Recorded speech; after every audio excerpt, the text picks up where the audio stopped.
A very good morning from Nepal, and once again welcome to my YouTube channel Extreme Planet Adventure। আমাদের যে কলকাতা থেকে Sandakphu ride চলছে, অর্থাৎ India হয়ে নয় নেপাল হয়ে আমরা যে সান্দাকফু যাওয়ার পরিকল্পনা করেছি, আজকে তার হচ্ছে সেকেন্ড দিন। আর এই মুহূর্তে কাকরভিটায় দাঁড়িয়ে সকালবেলা এখন বাজে হচ্ছে 7:25, নেপালি সময় হচ্ছে 7:25। সেই 7:25-এর সময় আমরা ফুললি রেডি আমাদের দ্বিতীয় দিনের রাইড শুরু করার জন্য। এবং আজকে আমাদের দ্বিতীয় দিনের যে প্ল্যানটা আছে, আমরা এই কাকরভিটা থেকে বেরিয়ে সান্দাকফুর দিকে অগ্রসর হব।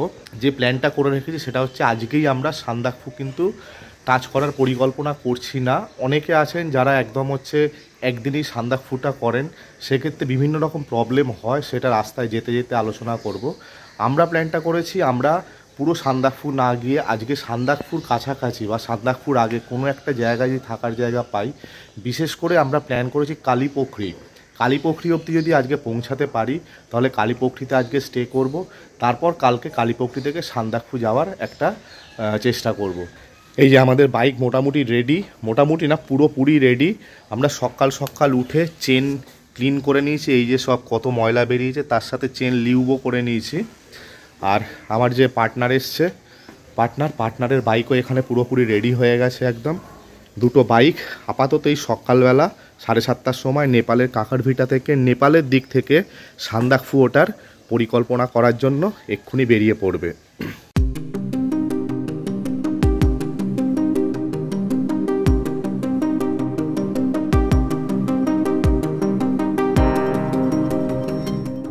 কাকরভিটার হোটেল থেকে আমরা মোটামুটি একটু সকালই বেরিয়ে পড়েছিলাম।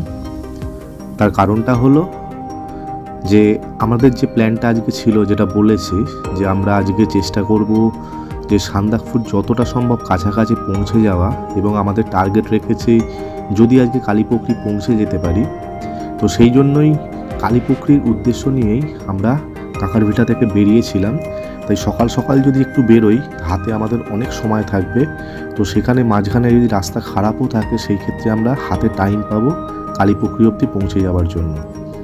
তো হোটেল থেকে বেরিয়েই আমরা প্রথমে হাইওয়ে পেয়েছিলাম, যেটা হচ্ছে এশিয়ান হাইওয়ে 2, এবং লোকাল লোকের কাছ থেকে আমরা প্রথমে জিজ্ঞেস করে নিয়েছি এবং তার সাথে গুগল ম্যাপও দেখেছি যে আজকে আমাদের যে রাস্তা দিয়ে যেতে হবে, সেই রাস্তা দিয়ে যেতে গেলে চারালি অবধি একটা জায়গা যেতে হবে আমাদের, মানে চারালি।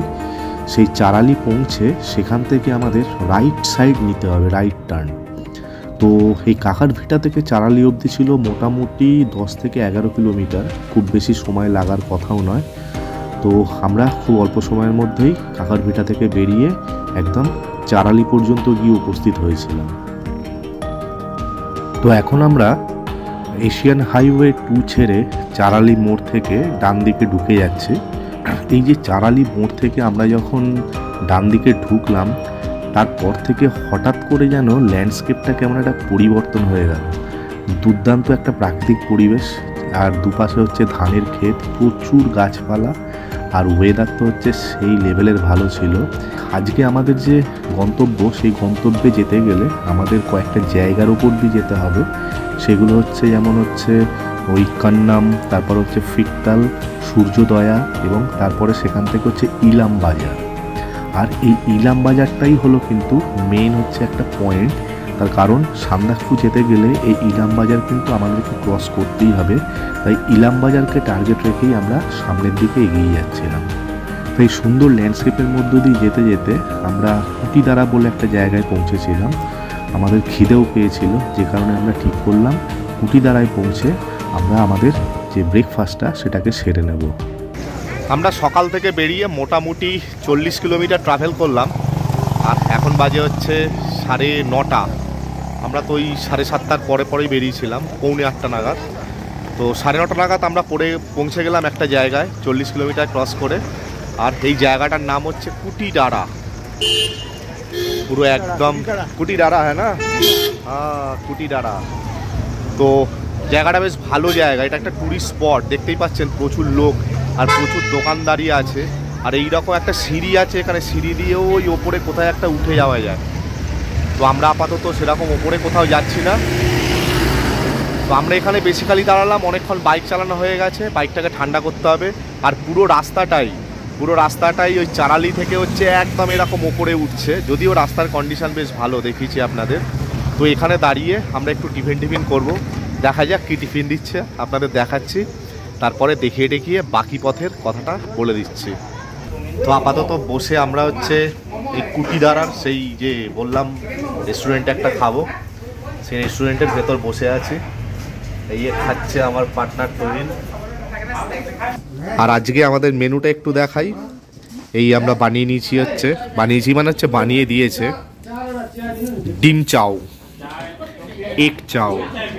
আমার পাহাড়ে এসে বেশ এগ চাউ খেতে ভালো লাগে, চাউ বিশেষ করে নেপালের চাউ আমার হেভি লাগে। আর এই হচ্ছে রেস্টুরেন্টটা।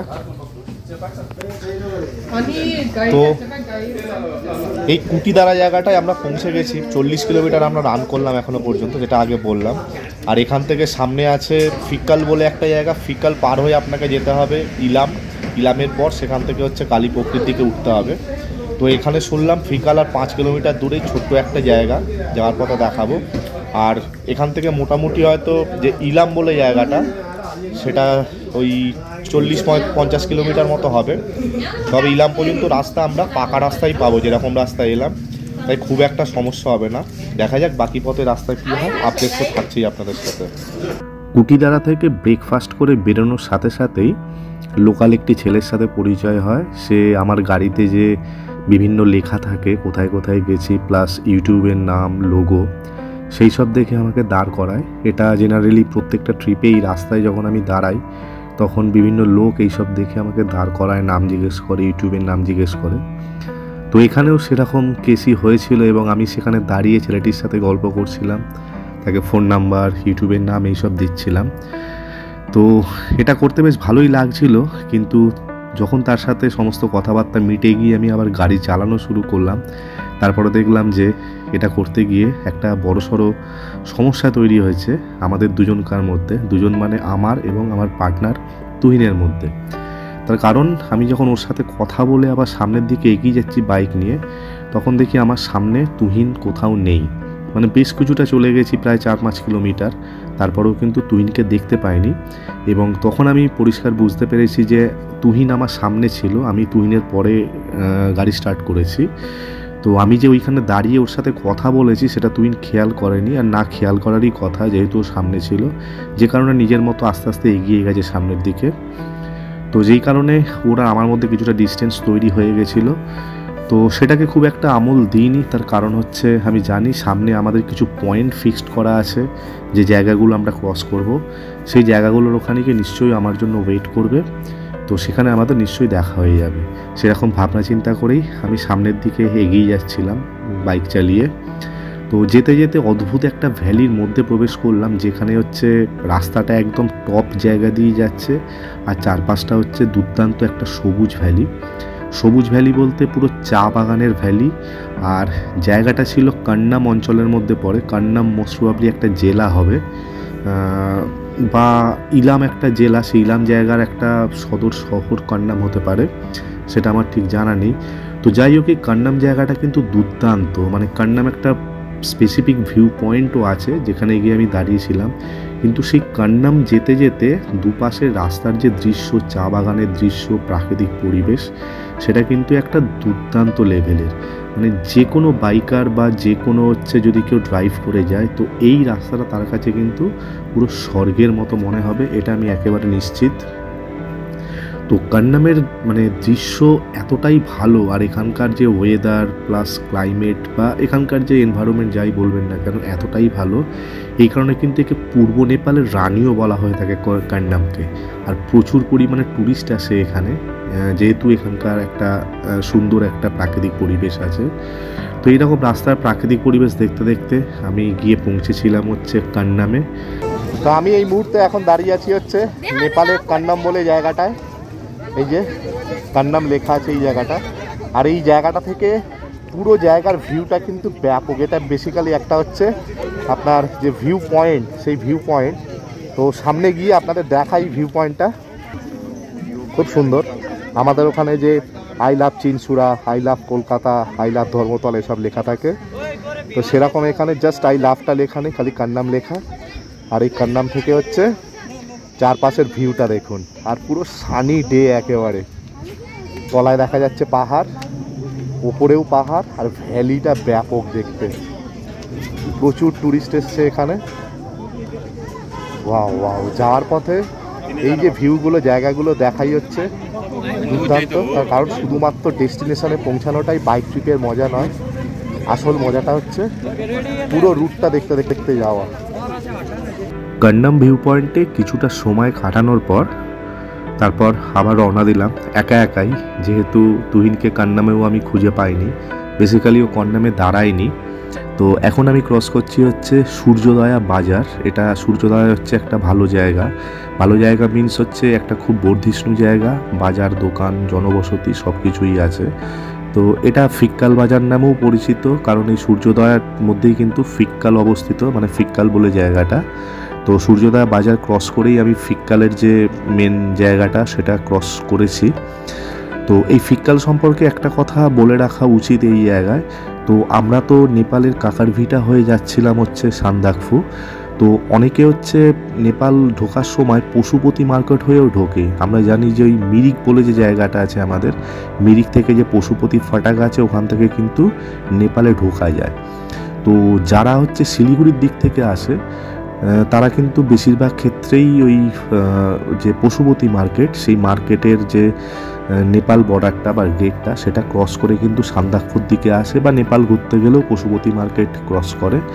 তো পশুপতি মার্কেটের যে গেটটা সেটা ক্রস করতে গেলে কিন্তু আপনাকে এই ফিক্কাল মার্কেটে আসতে হবে।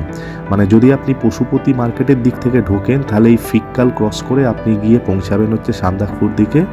আর যদি সান্দাকফু থেকে নেমে আসেন, নেমে এসে যদি আপনি চান যে মিরিক ঢুকবো, তাহলে কিন্তু আপনাকে ওই কাঁকারভিটা ঘুরে আর আসতে হবে না। আপনি ফিক্কাল যে বাজার আছে এখান থেকেই একটা রাস্তা আছে যেটা সরাসরি আপনাকে নিয়ে পৌঁছে দেবে হচ্ছে একদম ওই পশুপতি ফাটাকে। তো সেই ফিক্কাল বাজার ক্রস করে আমি আবার সামনের দিকে এগিয়ে গেছি। ফিক্কাল বাজারেও কিন্তু তুহিনকে দেখতে পাইনি। তো আলটিমেটলি এটা বলছিলাম সেটা হচ্ছে এরপরে আমি নিশ্চিত ছিলাম যে ও সামনে যে আমাদের মেন যে পয়েন্টটা, যেটা এর আগেও বলেছি, ইলাম বাজার, ইলাম বাজারে অবশ্যই ও দেখা পেতে পারি। তার কারণ হচ্ছে ইলামটাই হচ্ছে মেইন পয়েন্ট, যেখান থেকে রাস্তা হচ্ছে তারপরে ওপর দিকে একটা মানে যেটা বলে অফরোডের দিকে উঠে যায়। তো ওখানে যে দাঁড়াবেও সে ব্যাপারে কিছুটা আমি আশাবাদী ছিলাম। তো আলটিমেটলি কিন্তু ওই সেই ইলাম বাজারে গিয়েই তুহিনের সাথে আমার দেখা হয়েছে, এবং তুহিন ওখানে আগে পৌঁছে ওখানেই দাঁড়িয়েছিল, এবং ও জানে যে আমি হয়তো যেখানেই থাকি না কেন, আগে থাকি বা পেছনে থাকি, ইলাম বাজারে গিয়ে অবশ্যই মিট করবো ওর সাথে। ইলাম থেকে আবার দুজনে একসাথে রওনা হওয়ার পর আমরা গিয়ে উপস্থিত হলাম হচ্ছে বিপ্লাতে বলে একটা জায়গায়। আর এই বিপ্লাতেতে একটা পেট্রোল পাম্প আছে। আর এখানে বলে রাখা অবশ্যই জরুরি যে আপনি যদি সান্দাকফু যেতে চান তো তাহলে সান্দাকফু যাওয়ার পথে এই বিপ্লাতে হচ্ছে লাস্ট পেট্রোল পাম্প। এরপরে কিন্তু সান্দাকফু রুটে আপনি আর কোনো পেট্রোল পাম্প পাবেন না। পেট্রোল ভরার পর আমরা একটা বাজারের মধ্য দিয়ে আমাদের গাড়ি অতিক্রম করাই। তো এই বাজারটা ক্রস করার পর আমরা আবার একটা ছোট ভুল করে ফেলি। ছোট ভুল বলার থেকে বলা ভালো, একটা বড় ভুলই করে ফেলি। তার কারণ হচ্ছে বাজারটা ক্রস করার পরই একটা রাস্তা বাইফার্কেট হয়ে ডান দিকে উঠে যাচ্ছে। এই যে এই রাস্তাটা দেখতে পাচ্ছেন, এখানে হচ্ছে ডান দিকে রাস্তাটা যে উঠে যাচ্ছে, বেসিক্যালি সান্দাকফু যেতে গেলে আপনাকে এই ডান দিকের রাস্তায় যেতে হবে। তার কারণ সান্দাকফু যাওয়ার পথে মাইপোখরি বলে একটা জায়গা পড়ে। তো মাইপোখরি যেতে গেলে কিন্তু আপনাকে মেন রাস্তা থেকে ঠিক এই ডান দিকেই ঢুকে যেতে হবে। তো আমরা ভুলবশত এই রাস্তাটা খেয়াল করতে পারিনি, বা গুগল ম্যাপও সেইভাবে শো করেনি, যে কারণে আমরা ডান দিকের রাস্তায় না উঠে সোজা সামনের দিকে বেরিয়ে গেছিলাম। এবং আমরা যে ভুল রাস্তায় যাচ্ছি সেটা অনেকটা যাওয়ার পর, প্রায় 12 থেকে 15 কিলোমিটার যাওয়ার পর আমরা বুঝেছিলাম যে আমরা ভুল রাস্তায় এসেছি। তারপরে যথারীতি আবার যে একটা জায়গায় গিয়ে কিছু সাধারণ মানে যারা লোকাল লোক তাদেরকে জিজ্ঞেস করার পর আমাদের ভুল বুঝতে পারি। তারপর আবার ব্যাক করে এসে যে রাস্তাটা মাইপোখরি নিয়ে যাচ্ছে সেই রাস্তা দিয়ে আবার মাইপোখরি রাস্তার দিকে অগ্রসর হই। আরও কিছুটা এগোনোর পর একটা বাইফার্কেশন আছে, যেখানে একটা রাস্তা বাঁ দিকে চলে যায় আর আরেকটা রাস্তা হচ্ছে ডান দিকে চলে যায়। এই জায়গাটা সান্দাকফু যাওয়ার জন্য খুব গুরুত্বপূর্ণ। তার কারণ হচ্ছে ঠিক এই জায়গাটা থেকে সান্দাকফু দুটো রাস্তা দিয়ে ওঠা যায়। একটা হচ্ছে মাইপুখরি হয়ে আর আরেকটা রাস্তা হচ্ছে মাবু হয়ে। দেখুন এখানে বোর্ডে একদম পরিষ্কার লেখা আছে মাইপুখরি কোন দিকে যাচ্ছে, অর্থাৎ বাঁ দিকে রাস্তাটা। আর এইখানটা দেখুন এখানে পরিষ্কার লেখা আছে মাবু হোকার সান্দাকফু, অর্থাৎ এই দুটো রাস্তা দিয়েই কিন্তু সান্দাকফু আপনারা যেতে পারেন। কিন্তু আমি সাজেস্ট করব হচ্ছে মাইপুখরি হয়ে যাওয়ার জন্য। তার কারণ হচ্ছে আপনি যদি মাবু হয়ে যান সেই ক্ষেত্রেও আপনি সান্দাকফু পৌঁছাবেন, কিন্তু মাবুর রাস্তাটা অনেক ক্ষেত্রে একদম ইন্ডিয়ান যে বর্ডার আছে সেই ইন্ডিয়ান বর্ডারের একদম গা লাগোয়া হয়ে যায়, এবং সেখান থেকে অনেকগুলো ছোট ছোট রাস্তা আছে যেগুলো ইন্ডিয়ার দিকে ঢুকে পড়ে। তো আপনি যদি কোনো কারণে ভুল করে ইন্ডিয়ার রাস্তায় ঢুকে পড়েন ওই মাবুর দিক থেকে যাওয়ার সময়, তাহলে কিন্তু আপনাকে স্পট 10,000 টাকা ফাইন দিতে হবে। তার কারণ হচ্ছে সান্দাকফুর রাস্তায় ইন্ডিয়ান সাইড থেকে ওঠার কোনো পারমিশন নেই, অর্থাৎ বাইকে করে ওঠার কোনো পারমিশন নেই। তো সেই কারণে এই রকম কোনো সমস্যা যাতে না হয় তাই জন্য সবথেকে সেফেস্ট ওয়ে হচ্ছে আপনি মাইপুখরি হয়ে যান। তো মাইপুখরি হয়ে গেলে পুরোটাই আপনি একদম নেপাল সাইড দিয়ে যেতে পারবেন, সেখানে ইন্ডিয়ায় ঢুকে পড়ার কোনো চান্স থাকবে না। লাস্ট যে বাইফার্কেশনটা দেখালাম, অর্থাৎ যেখান থেকে সান্দাকফু যাওয়ার জন্য দুটো রাস্তা দুদিকে ভাগ হয়ে গেছে, তারপর থেকেই কিন্তু পুরো রাস্তাটাই আমরা অফরোড পেয়েছিলাম। আমরা এর আগে যত ভিডিও দেখেছিলাম তো প্রতিটা ভিডিওতেই দেখেছি যে সান্দাকফুর এই বাকি পুরো রাস্তাটাই কিন্তু একেবারে অফরোড, এবং এর পরেও হচ্ছে আরও ভয়ঙ্কর অফরোড আসতে চলেছে, সেটা আমরা জানতাম। তো এরকম রাস্তায় চলতে চলতেই বাইক আটকে যাবার প্রথম এক্সপিরিয়েন্স আমাদের হলো। আর যেটা বলছিলাম এর আগে আমরা যত ভিডিও দেখেছি প্রত্যেকটা ভিডিওতেই দেখেছি যে এই সান্দাকফুর রাস্তায় বাইকে করে যেতে হলে বাইক পড়ে যাওয়া বা বাইক আটকে যাওয়া, স্টার্ট বন্ধ হয়ে যাওয়া বা ক্লাচ প্লেট পুড়ে যাওয়া এগুলো খুব কমন ব্যাপার, বেশিরভাগ বাইকের সাথে এরকম হয়ে থাকে। তো সেরকম বাইক আটকে যাওয়ার প্রথম এক্সপিরিয়েন্স আমরা ফিল করলাম হচ্ছে তুহিনের সাথেই। তো তুহিন একটা ওই বোল্ডার বা পাথর ছড়ানো রাস্তা দিয়ে যাচ্ছিল, কোনো কারণে বাইকের স্টার্ট বন্ধ হয়ে গেছিলো। তো সেই বোল্ডারের মধ্যে আটকে বাইকের যে ব্যালেন্স সেটা রাখতে না পেরে তো কিছুটা টাল খাচ্ছিল। তো আমি ওর পাশ দিয়ে ক্রস করেই ওপরের দিকে উঠে গেছিলাম, তারপরে গিয়ে আমার হঠাৎ করে মনে হলো হয়তো ওর বাইক ওখানে আটকে গেছে। তো সেই কারণে আবার একটা জায়গায় বাইক রেখে আবার নিচে হেঁটে এসেছিলাম, এসে আবার ওর বাইককে কিছুটা সাপোর্ট দিয়ে ঠেলে পেছন থেকে তুলে দিয়েছিলাম।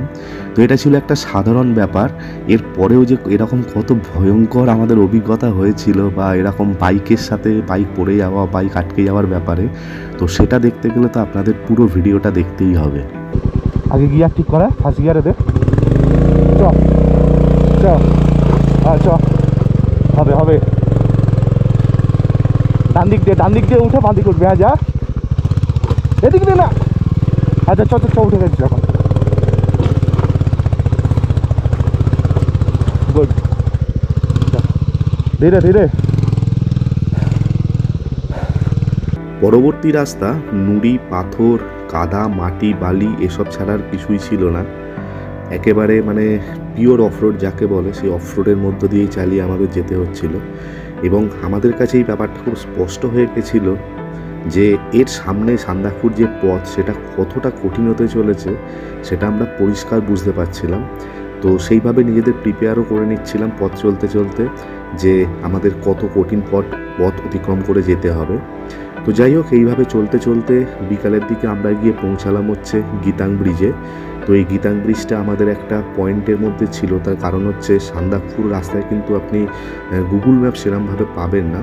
তো সেই ক্ষেত্রে আপনাকে এই পয়েন্টগুলো ফলো করে করেই যেতে হবে, তো সেই ক্ষেত্রে রাস্তা চিনতে আপনার সুবিধা হবে। তো আমরা আছি এখন গীতাং ব্রিজের ওপরে। তো এই গীতাং ব্রিজটা হচ্ছে মাইমাজুয়ার পুরো কাছেই একদম। তো এটা পেরিয়ে আরও অনেকটা যেতে হবে, কালীপুখরি এখনও অনেকটা দূর। আর এই যে মাইমাজুয়ার পর আর আমরা যে ওই মিতালি খোলাটা পাবো, সেই মিতালি খোলার পর বহুত মানে চড়াই, প্রচণ্ড চড়াই রাস্তা, তার সাথে হচ্ছে একদম এবড়ো খেবড়ো জায়গা। তো সেখানেই রাত্রেবেলা যাওয়াটা একদম ঠিক না। আমরা দু রকমই প্ল্যান করে রেখেছিলাম, এক হচ্ছে মাইমাজুয়াতে এসে থেকে যাওয়া, পরের দিন হচ্ছে গিয়ে হচ্ছে সান্দাকফু যাওয়া, আর একটা আমাদের ছিল যদি কালীপুখরি পৌঁছাতে পারি তো কালীপুখরি থাকবো, তারপর সান্দাকফু করে আবার তারপর নেমে আসবো।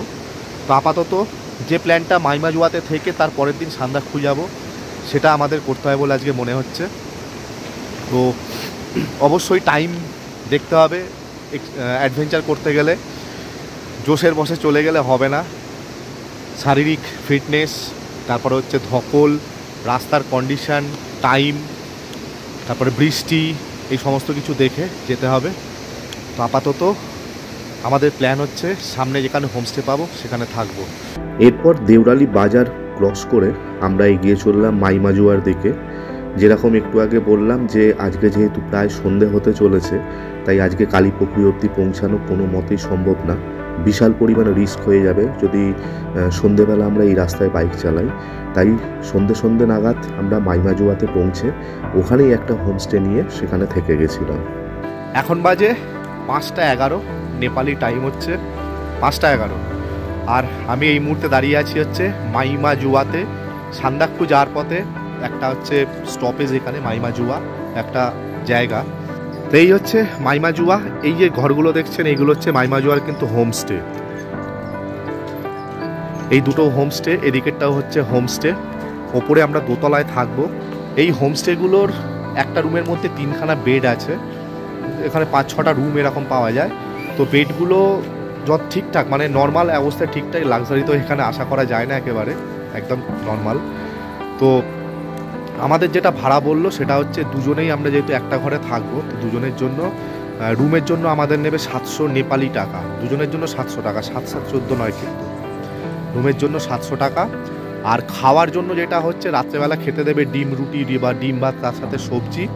সেটা হচ্ছে আমাদের বলেছে হচ্ছে 200 টাকা করে পার প্লেট, অর্থাৎ ওর জন্য 200, আমার জন্য 200, 400, মোট হলো 400। আর এখন খাবো হচ্ছে নুডলস, এগ নুডলস, আর হচ্ছে চা। নুডলস বললো 70 টাকা করে, আর চা হচ্ছে গিয়ে হচ্ছে 20 টাকা করে। তার মানে দুজনের জন্য 140 টাকা নুডলস, আর 20 টাকা করে 40 টাকা হচ্ছে চা। তাহলে 140 আর 40 হয়ে গেল হচ্ছে 180। রাতের 400 টাকা হচ্ছে খাওয়া, তার মানে হয়ে গেল 580। আর 700 টাকা হচ্ছে দুজনের রুম ভাড়া, মানে হয়ে গেল 1380 আর 1480, সরি 780 আর 700, 1480 এরকম আমাদের দিতে হবে। ওই সামথিং কিছু। খুব সস্তা দুজনের জন্য, খাওয়া দাওয়া থাকা নিয়ে 1480 নেপালি টাকা যথেষ্ট সস্তা। ইন্ডিয়ান টাকায় কনভার্ট করলে কিন্তু অনেক কমে যাবে। তো এই হচ্ছে এখানকার ব্যবস্থা। আর যেটা বিশেষ করে বলার সেটা হচ্ছে রুট আপনাদের দেখিয়ে দিয়েছি। বিভৎস রুট, বিভৎস খারাপ রুট, তবে প্রচণ্ড অ্যাডভেঞ্চারাস রুট। তো আমরা আপাতত সেই জন্য মাইমাজুয়াতে এসে শেষ করে দিলাম বিকালবেলা। আগামীকাল নতুন পর্ব শুরু হচ্ছে। কালকে আমাদের পথ থাকবে হচ্ছে প্রথমে কালীপুকুরি, তারপর কালীপুকুরি থেকে সান্দাকফু। চেষ্টা করব যাওয়ার। প্রচণ্ড টাফ রাস্তা কালকে, কারণ ভিডিও যা দেখেছি আর আজকেই যাওয়ার পথে কথা হয়েছে যারা উপর থেকে নেমে আসছে, প্লাস লোকাল লোক যেটা বলেছে, বিভৎস খারাপ রাস্তা। তো চেষ্টা করবো ওঠার, যদি না পারি উঠতে, যতটা পারি ততটা উঠে আবার ব্যাক করবো। তো আজকের দিনটা এইটুকুনি থাক। আজকের সফলতাটাকে আজকেই আমরা দুজনে মিলে উপভোগ করি। আপনাদের সাথেও সব শেয়ার করে নিলাম। তো চলুন আজকের ভিডিওটা শেষ করে দিই মাইমাজুয়াতে এসে, নেপালের একটা সুন্দর সুন্দর অতি সুন্দর একটা গ্রামে এসে। আর কালকে দেখা হচ্ছে আবার নতুন ভ্লগ নিয়ে। ততক্ষণের জন্য সবাই ভালো থাকবেন, সুস্থ থাকবেন আর আনন্দে থাকবেন।